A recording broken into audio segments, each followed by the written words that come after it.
I, 42F, told my husband, 40M, I do not want to have any more children due to my age and safety. And he said he wants to use surrogate to try and use the last 2 embryos we have on ice. I do not want to do this. He seems like he's going to do this route even without my approval. I am 42F and have a 10 and 13-year-old from a prior marriage. I remarried a wonderful man, 40, from 5 years ago, who had no children. Before marriage, I told him that I would be open to at least 1 child if possible. But then I had a miscarriage over Christmas a few months after marriage, then not even pregnant again after trying seriously for 1 more year. We went to a fertility specialist. I tried Clomid 3 months, then 3 months of IVF on highest doses, with only 1 egg for retrieval. It didn't take. We switched doctors, who performed a uterus surgery to remove polyps and fix the shape of my uterus. The new doctor suggested egg donors. I was against it at first, but if it meant that I could give my husband a child of his own, I signed on. We tried 3 different donors. The first yielded no embryos. When I prepped my body with hormones in preparation for transfer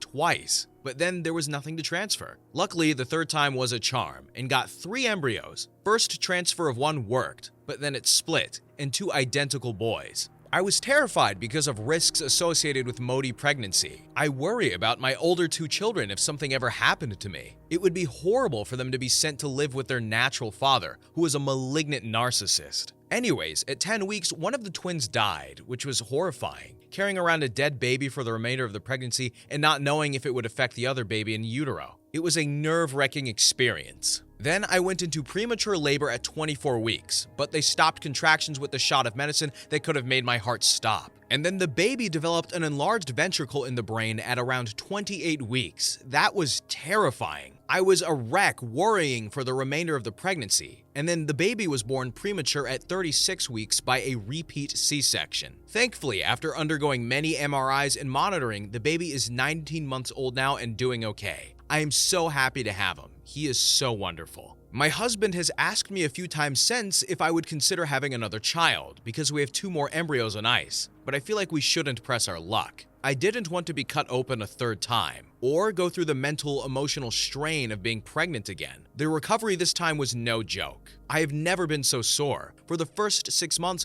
I could barely get up from a chair because of the muscle and joint pain from this baby. Plus, my OB told me recently it would be unsafe to have any more children since I also developed adenomyosis this past year. He said I am extremely high risk for major complications and I should stop. These past 5 years have been an emotional roller coaster. While on this journey, I have endured 4 surgeries, DNC, egg retrieval, uterine surgery, and a painful repeat C-section. I know I am done, and that the husband should be grateful for the son he has. I feel like he is happy, but it still feels like I am just quitting by not even trying to have another with him. I am somewhat angered that he feels this way, as I feel that many women would not even consider doing all that I have done to give him a child, especially using a donor egg. I just cannot go through any of this again. I did not have my body to myself for 4 years. I can't do this again at the age of 43.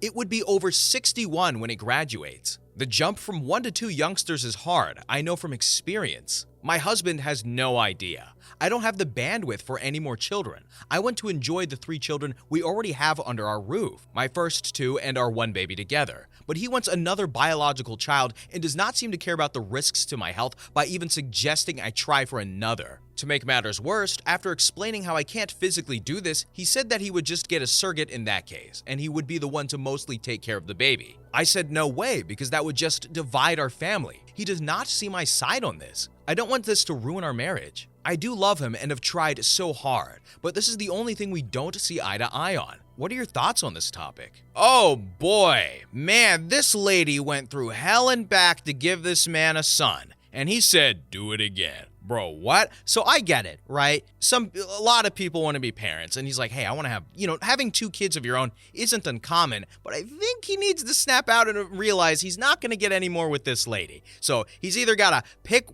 someone else or stick with his wife and the child he's already got, because she's not giving him another one. You read that story.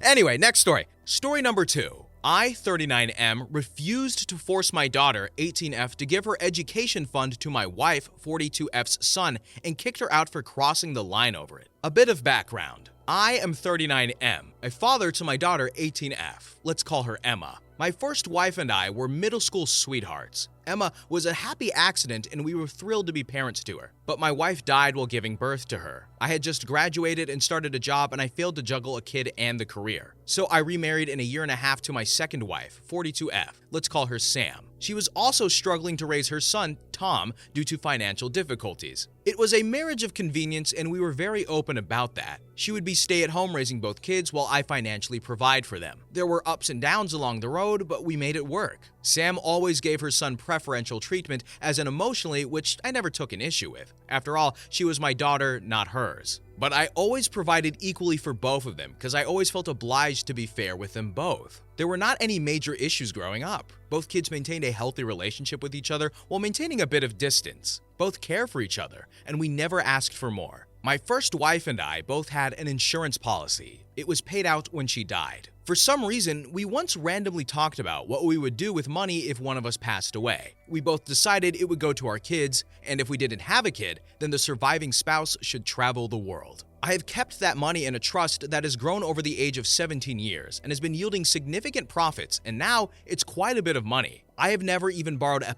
penny from it because it belongs to my daughter and I am just a guardian. This year, both kids applied to colleges and Emma got into Ivy League with full scholarship. Our plan was if Emma did not get a scholarship, I will pay her tuition with the trust. Tom also applied to Ivy League college and got admission, but without scholarship. He and I both discussed our options, and I told her that while I can help him with living expenses while he pursues his studies, but I can't afford the tuition without getting a massive hit. He was understanding and said that he will take a loan for it. It was settled then, or at least I thought it was. One night, Sam asked me if I can pay his son's tuition without the payout. She knows the width of that policy. I was startled for a second, but I said I will think about it. I delayed it because I wanted to ask Emma whether she wanted to help Tom out because I've always let her make decisions of her own, as I feel it's an important part of parenting. I wanted to ask her alone without Sam present because Sam can be a bit pushy, and I wanted Emma to make her decision on her own without any pressure because she is the sweetest kid who will rather be hurt than hurt anyone else. I explained the whole thing to my daughter and asked what she wants to do. She asked me what I think she should do, and I told her that I have no opinion, but no matter what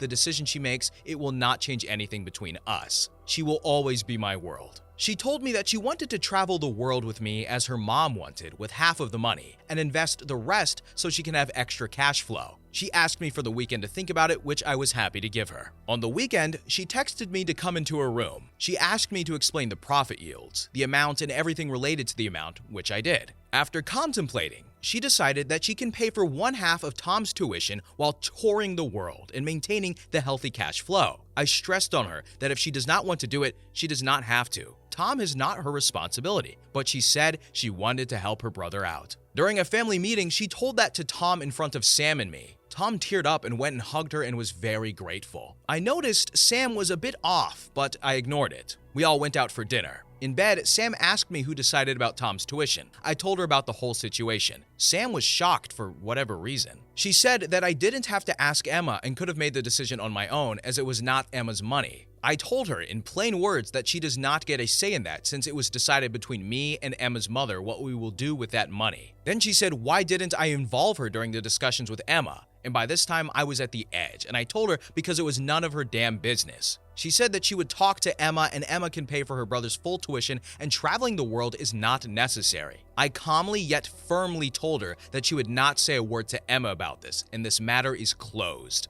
After a week, I was out with my colleagues when I received a text from Tom that I should come home immediately. I rushed home. I was home in 10 minutes. Sam was shouting at Emma how she should pay for Tom's tuition, and Emma was crying. Tom was trying to calm her mother down and get her to shut up, but to no avail. I told my wife to shut up and go to the bedroom as politely as I could because I did not want to insult her in front of Tom, because after all, she was his mother. I picked Emma up and was taking her to her bedroom when I heard Sam yell, "You were always a monster. You killed your mother while coming into this world." And that was the end point. I told Sam that I am going out and I will come back in 2 days, and she better be gone when I come back. I took Emma with me and asked Tom if he wanted to come with us. Tom was reluctant, but eventually came with us. I drove them to nearby Hilltown and got us checked in. Emma was crying all the way, and I let her after a few initial tries to calm her down. By next morning, we met on breakfast. Emma's eyes were swollen by crying, and Tom basically got to his knees and apologized for his mother's behavior. Emma told him that it was not his fault. We three had a heart-to-heart discussion once Emma and I had talked in privacy, where Emma was reassured that she wasn't responsible for anything. Emma will still be paying for Tom's half of the tuition. I also talked to Tom and told him that I would be divorcing her mother and there was no turning back from that. But that doesn't have to change my relationship with him unless he thinks otherwise. He asked me to consider my decision and I asked him if what I was doing was unfair. He said no and he understood. By the time we got home, my parents were already there and Sam was gone. My parents asked what had happened and apparently Sam had fed them half the story and told them the whole tale. They were furious but tried to lower the temperature and asked if there was any way to make amends. I told them that that was my final decision. I have served Sam with papers with a fair amount of alimony along with one BR apartment since she made our home while I worked despite the prenup,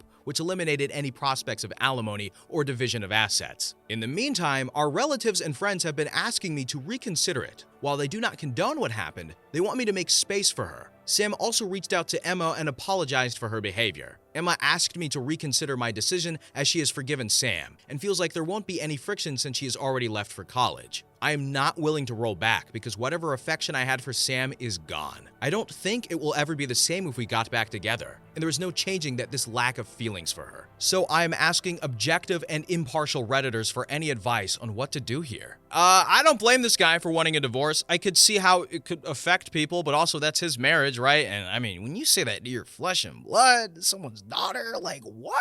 That's messed up, right? Yeah. Anyway, next story. Story number 3. My girlfriend, 28F, doesn't want me, 27M, to keep our current dog because she's old and thinks she'll cost more money than we need to spend. How can I respectfully tell her I'm not getting rid of the dog? Me and my girlfriend have been dating for 6 years. I brought a dog into the relationship who was 5 years old at the time. The dog is currently 11. I had conversation with my girlfriend about this and the possibility of another dog. The first thing she said was, no, dogs in general are expensive, which reminds me, you should get rid of that brat we have right now because old dogs like her are so much more expensive. After she said this, I told her that dog was my best friend and something I would never get rid of because she means too much to me. I told her that the dog matters more than money, and she got pissed. She said that the dog should matter less than what she wants because we've been dating for 6 years. I simply got up and left the room to calm down. The dog has never been a problem. She hasn't had to do anything with her other than feed her at night when I'm at work. The dog hasn't ever been a problem in the time we've been dating. She's mostly lazy, and the most she does is a daily walk that my girlfriend hasn't ever had to do. I've owned this dog for longer than we've been dating, and this dog gave me the love that I wasn't able to get from anyone. How can I tell my girlfriend that I'm not going to get rid of this dog? I don't want to cause more problems than needed, but I do care about my girlfriend and don't want to lose her because of something as stupid as this. Edit. Thank you everyone for the advice. I didn't think there would be so many people helping with this. I've decided when I have the time to get rid of the girlfriend. I can't be with someone who, like many of you have said, who will not care for me when I'm old and sick with her, or who will divorce and leave me when our children turn out to be too expensive. Me and the pupper will live our best life without that weight on our shoulders. This guy did the right thing. I was even saying in my head, like, yo, this girl's gotta go, right? Like, you can not like dogs, but what did she say? Hold on, let me pull up the quote. Which reminds me, you should get rid of that brat we have right now because old dogs like her are so much more expensive. What? I would have broke up with her on the spot. That's my doggy. We're gonna fight. No, actually, no, Dad told me not to hit a woman. We're gonna verbally fight, and then I'm gonna fight her dad, and then I'm gonna fight her boss, and then I'm gonna defend my dog's honor, and then I'm gonna punch somebody. That's messed up. Next story. Also, don't do violence. Next story. Story number 4. I-36F got left out of an important decision at work, and it has come between me and my partner, 43M. My partner, 43M, of 8 years, and I, 36F, both work in management at the same small company. Our relationship is generally good, and not in the it's good but he hits me sometimes sense. We have both worked at the company for about 9 years. We work in an office with 3 other managers and the company owner. I would have described my relationship with my colleagues as generally close and friendly. Up until today, I thought my job was going pretty well. I thought both of our jobs were. My job is demanding, and everyone in my office puts a lot of time in to make the company successful. We each bring our own skills to the table, and we are all very dedicated. I probably spend way too much time at work, but we all do. I had a pretty productive year last year, and I got my profit sharing bonus today. It was double what it was last year. I don't think I'm underperforming at work. Today, everyone but me and our bookkeeper left the office mid-morning for a meeting. I asked one of them about it and they wouldn't tell me. It turns out that my boss wants to retire, not a surprise, and he wants the 4 other managers, including my partner, to gradually buy him out. He had discussed this plan before, but those times I was included, and it was extremely not concrete. Apparently, this meeting had been arranged over the weekend over email, and my partner didn't tell me about it. Nobody told me about it until it was happening. I was deliberately excluded by literally the entire office. I was gobsmacked. They all went to freaking lunch afterwards and didn't tell me. It feels like I've low-key been fired, and I have no idea why. I talked to my partner and he apologized, not gonna cut it right now, and said the reason was something like my boss didn't want a couple involved in the company split. I feel heartbroken and betrayed by my partner and all of my colleagues, like I've been professionally humiliated. I like working as a team with them, but I don't want to be forced under them by an ownership stake. My partner says he loves me and he doesn't want to split up. I left our house to be alone and I'm just going to keep in the car somewhere quiet. I don't know what I'm going to do tomorrow. Advice? I feel like we need a bit more details here. I mean, they've had these conversations with her before, so it is kind of weird that they didn't have one with her later.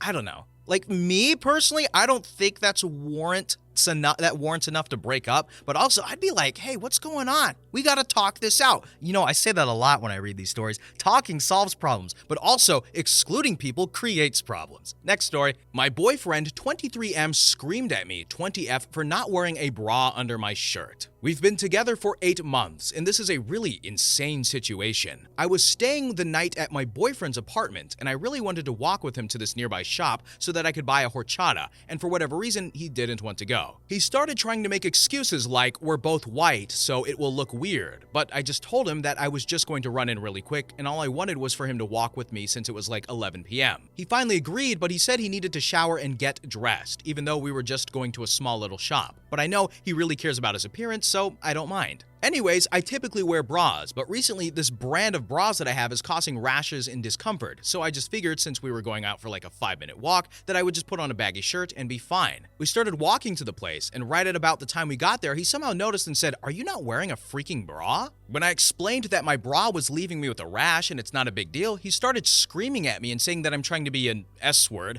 and he knew that I was going to pull some BS. He was screaming to the point where some guys outside of the shop were staring. He then turned around and started walking back to his apartment, so I just stood there shocked and I could feel my throat quivering. Eventually, I started following him since I didn't want to be left in the middle of the night and never got my horchata. He went to bed and I slept on his couch, and then he woke up today and he acted like nothing happened. I'm not sure if I should brush his freak out off or confront him about it. He was probably tired and that's mainly why he acted that way, but he's always been weird about me wearing skinny jeans too, so I just hope he won't continue this or get worse. How should I go about this? New subreddit idea, metrosexual freakout. All right, for those of you who don't know what a metrosexual is, that's somebody who takes very big pride in their appearance, like they really care about what they look like. So maybe this guy is one of those metrosexuals who's like, hey, I need to look good, because she said he cares about his appearance, and he's like, my partner needs to look good.